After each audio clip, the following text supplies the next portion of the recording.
for the competitor, right? So still, we are going behind the same guys which probably other guys would have, trained, right? So this is where I see a big IT/network, skill gap really arises, right? So is there a solution, or is there a case study, or probably is there a examples that panelists would have seen in the organizations, probably services-oriented organizations that they would have worked with? So I thought of just listening. Okay. Right. So I think it goes back to where is the supply chain, and that is in the academic institution.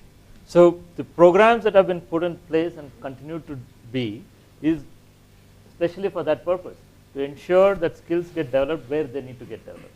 So the Campus Connected and the Campus Connect and Mission 10X are examples of that. But today, the country has also realized the need for certain skills. And that is where the collaboration between the National Skills Development Council, NASSCOM, and industry. For example, right now, collaboration with NASSCOM, we are working on creating the entry-level skill definition for various sectors within the IT industry, defining the job requirements, creating curriculum for that, and enabling service providers to provide that education. Right? So that's a full cycle. It's just that these things take time and may not be visible sitting outside. But the proactive measures are in attacking at the point of entry, which is the academic institution. So that's what is happening right now. But still, that's very generic, No, it's skills not that we're generic. talking No, about, let me actually answer So we're that. talking about the skill gap, right? Yes, yes. So, So if you look at the IT industry, this industry has grown from where it was to where it is today, not because everybody was just sitting on their laurels and expecting people to join, right?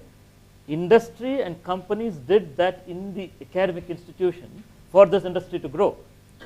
Other industries could have done the same thing, did not happen, and that's why the growth is different, right? So while sitting from the outside, again, you could only look at it from what you see as specific things that have happened. A lot of things have happened, whether it's product development, whether it is services, whether it is going down to the niche levels like the infrastructure management. All of those are things that have been interventions that have been created. Now, got to also remember that you are working in an ecosystem that is not always receptive to change, right? So we talked about a lot of things here, about the academic institutions not having the faculty, not putting in the labs, not being able to change curriculum. So those are the things that you deal with. But that the industry, then the industry body has done something is evident simply by the fact that the industry has grown to where it is today. So it's not a generic thing. It is specific, and it is specific because it has happened only in the IT industry. Opportunities exist across the globe for various industries. That could be a service offering kind of, a development or something. But when we really compare this skill gap, where is it, we find skill gap? It's all on scarce skills, right? So talk about 50, I can list down 50 scarce skill under, IT network, skills, right? So if I see overall India, about 300 guys were there before 3 years. If you see now, there are about 700 to 800 guys. So definitely it has not grown more. Even before 3 years, such kind of skills were scarce to hire. Even today they are scarce to hire. So is there a investment that companies have put in? I understand that internal training, etc.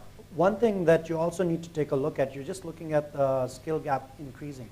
That might also be because of the opportunities growth. You're only looking at one aspect of, oh, there's a bigger skill gap today than it was 3 years ago. But that also might be because of the growth in the economy, growth in the IT sector itself. The growth is so vast, so dynamic, that the education system is not coping up with that. That can just be just because of that. Having said that, you're right in terms of the education system, we need to do something about it. As you were talking about hitting it at the point that we need to actually hit it. And one of the things that we need to do, and that's something that we have always overlooked, we always talk about changing the curriculum, we talk about changing the infrastructure. The root of the problem, as you said, very appropriately, is the trainer. We have yet to focus on the professors, assistant professors, the faculties at the university levels. And that's where the problem comes in. You can put the biggest, the best infrastructure in place, but if you don't have a person to explain that to a student, that to him is a box. It might be worth millions of dollars, but that needs to be explained. And that's where The actual problem lies is the faculty that is training our graduates is not up to par with what needs to be done. And we're not focusing on that. We're really not focusing on that. Before 3 years, we went to Wipro.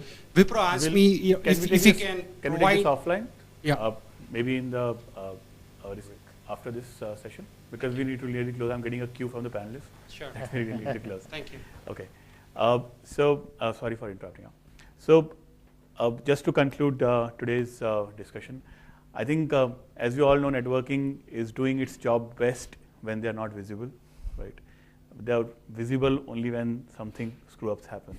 So the entire objective of today's session was to maybe put the focused light on networking, where there is increasing skill gap, and we are seeing that it's maybe going to continue. In the entire discussion, we have seen from our eminent panelists, the strategies ranging from the big organizations, such as Wipro, as well as to smaller organizations, and how they are trying to cope up with it. And we also touched upon various points, be it college education, be it the quality of trainer itself that we have done so far. So I would like to, on this note, I would like to thank my eminent panelists for being here, participating in the discussion, and for you to being such a wonderful audience. Thank you. Thanks a lot. Thank you.